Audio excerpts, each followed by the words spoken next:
بار میں نام اللہ تعالیٰ اور ہمارے نبی کا ہوتا ہے، کچھ لوگ اس کو جلا دیتے ہیں، بڑی نیکی کا کام کرتے ہیں، جلا دیتے ہیں۔ مسئلہ تو تب ہے جب آپ کوڑے دان میں اسے پھینکیں، اسے گندگی کے ڈھیر پہ پھینکیں، ایون پانی میں پھینکیں، اور وہ جب پانی خشک ہو تو کنارے کے اوپر اخبارات اور قرآن کے پرانے صفحے اور آنکھ جو ہیں وہ آ کے یہاں پہ اکٹھے ہوں اور ان کی بے ادبی ہو رہی ہو۔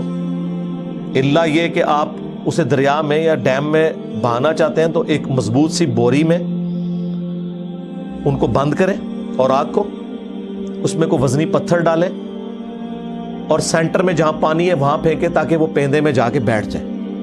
ورنہ ہمارا یہ جہلم شہر سے دریا جو گزر رہا ہے، جب پانی یہاں پہ خشک ہوتا ہے پیچھے ڈیم میں وہ روک لیتے ہیں تو کئی قرآن کے صفحات کنارے پہ آ جاتے ہیں، جو اوپر سے لوگ سمجھتے ہیں کہ ہم نے اب قرآن کے صفحات پھینک دیے دریا کے اندر تو بس یہ ہمارا اب کام ہو گیا۔ نہیں، اس طرح تو نہیں ہوگا۔ تو سب سے بہترین طریقہ وہ ہے جو حضرت عثمان نے اڈاپٹ کیا، جو بخاری میں آتا ہے کہ انہوں نے قرآن کے اوراق کو آگ لگا دی تھی۔ جب وہ راکھ بن جائیں گے تو وہ اپنی اصل کھو چکیں گے اور بے ادبی بھی ان کی نہیں ہوگی۔ لیکن خدا کا نام ہے کسی کے سامنے نہ کرنا، ورنہ تسی گئے شہید۔ کیونکہ لوگ تو اسے گستاخی سمجھتے ہیں۔ اب ان بیچاروں کو کسی نے بخاری پڑھائی ہوتی تو انہیں پتا ہوتا کہ حضرت عثمان نے قرآن کے اوراق جلوا دیے تھے جن سے قرات کا اختلاف ہو رہا ہے۔ غلط نہیں تھے، وہ دوسری قرات میں تھے، وہ آج تک اسٹیبلش ہے، لیکن انہوں نے اسٹیبلش کیا کہ قریشی قرات کو فی الوقت نیو مسلمز لے کے چلیں تاکہ اختلاف نہ آئے۔ لیکن وہ قرآن تھا، اوریجنل قرآن تھا۔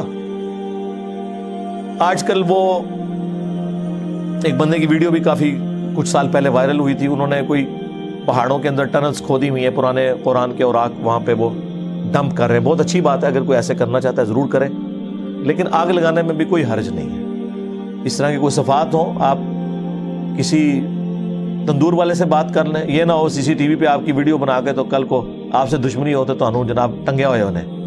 بہتر یہ کہ کچھ کرنا ہے تو گھر میں ہی کریں ایسے، اور کسی کے سامنے نہ کریں۔ ادروائز آپ زمین میں بھی دفنا سکتے ہیں۔ پانی میں بہانے کا طریقہ یہ ہے کہ بوری کا منہ بند کر کے بوری پل کے اوپر سے نہ پھینکیں، ورنہ جیسے ہی جا کے پانی پہ لگے گی وہ پھٹ بھی سکتی ہے، پھر وہ اوراق پھیل جائیں گے۔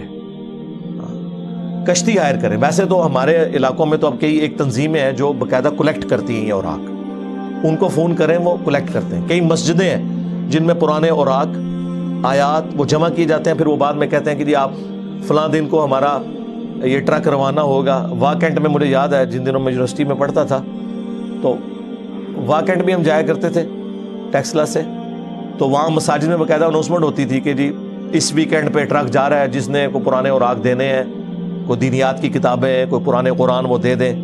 وہ خانپور ڈیم میں جا کے اسے ڈمپ کرتے ہوتے تھے۔ تو یہ سارے طریقے درست ہیں۔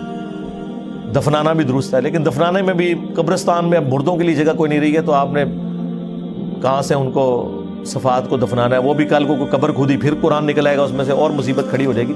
پاکستان میں تو کتنی مصیبتیں انتظار میں ہوتی ہیں آپ کے کہ آپ کو جنت میں پہنچا دیں۔